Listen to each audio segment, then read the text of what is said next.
Freundlichen Ahoi begrüßen. Frage in die Runde: Wer von Ihnen übt seinen Sport denn gerne auf der Lippe aus und würde das auch künftig so machen? Ja, das sind ja doch einige, ne? Also, heute muss ich mal ein bisschen politisch werden. Sie sehen es mir bitte nach. Während meines Sommerurlaubs hat mich ein Hilferuf der Kanuten erreicht. Fachwart von Zapka und Frau Pospich hat mich auch angeschrieben und um Hilfe gebeten. Es drohte eine Vorlage zum Thema Ökologie an der Lippe und tatsächlich wollte man streckenweise die Kanuten verbannen von der Lippe. Und das wäre natürlich eine tragische Entscheidung gewesen, aus vielerlei Hinsicht. Erstens wäre dann für viele dieser Sport so gar nicht mehr auszuüben gewesen. Und zweitens kenne ich keine andere Sportart, die sich derart ökologisch aufstellt wie der Kanusport. Ja?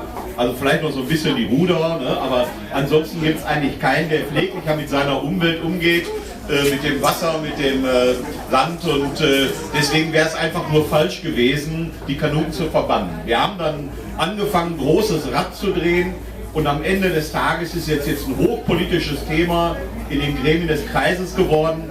Ich glaube, wir sind auf einem guten Weg, eine Lösung zu finden. Es finden jetzt laufend Gespräche statt und das freut mich, weil das wäre in der Tat nicht hinzunehmen gewesen, dass die schöne Schleife, die man hier fahren kann über Kanal und Lippe, nicht mehr möglich ist, dass man den Kanusport von der Lippe verbannt, der wirklich, ich sag mal, viel eher da war als alle Überlegungen zum Thema Ökologie.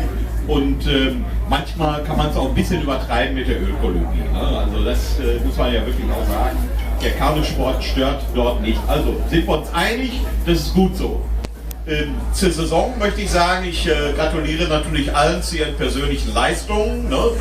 Wir zählen ja nicht jeden Kilometer nach mit einer Prüfkommission, sondern wir vertrauen den Sportlerinnen und Sportlern, die uns dann sagen, wie weit sie entsprechend gepaddelt sind. Und ja, die Strecken, die eben am längsten sind in den verschiedenen Alters- und Geschlechtsklassen, werden heute ausgezeichnet. Aber ich gratuliere allen. Jede Leistung ist eine tolle Leistung. Bleiben Sie dabei. Kanusport ist ein wunderbarer Sport. Den kann man bis ins hohe Alter hintreiben. Den können Kinder schon treiben. Die Jugendarbeit spielt bei Ihnen eine große Rolle. Das ist schön und das freut mich auch. Und deswegen komme ich auch immer gerne zum Abpaddeln der Kanuten. Zum Anpaddeln komme ich immer gerne, aber zum Abpaddeln auch. Das ist immer ein schöner Tag miteinander. Also herzlichen Glückwunsch an alle. Denjenigen, die gleich nach vorne kommen dürfen und Pokal und eine Plakette kriegen, beglückwünsche ich auch natürlich ganz herzlich. Und vielleicht ist es für die anderen Antrieb, im nächsten Jahr noch eine Schippe draufzulegen und noch ein paar Kilometer mehr zu pacen. Dann darf man vielleicht auch hier vorne stehen.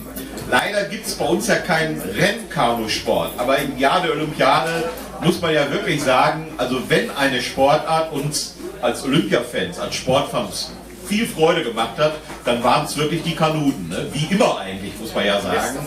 Der beste Verband, tolle Leistungen, tolle Ergebnisse, Überraschungen, aber alle zum Positiven hin. Und das macht dann auch wirklich Freude, wenn man sieht, wie toll dieser Sport sich präsentiert.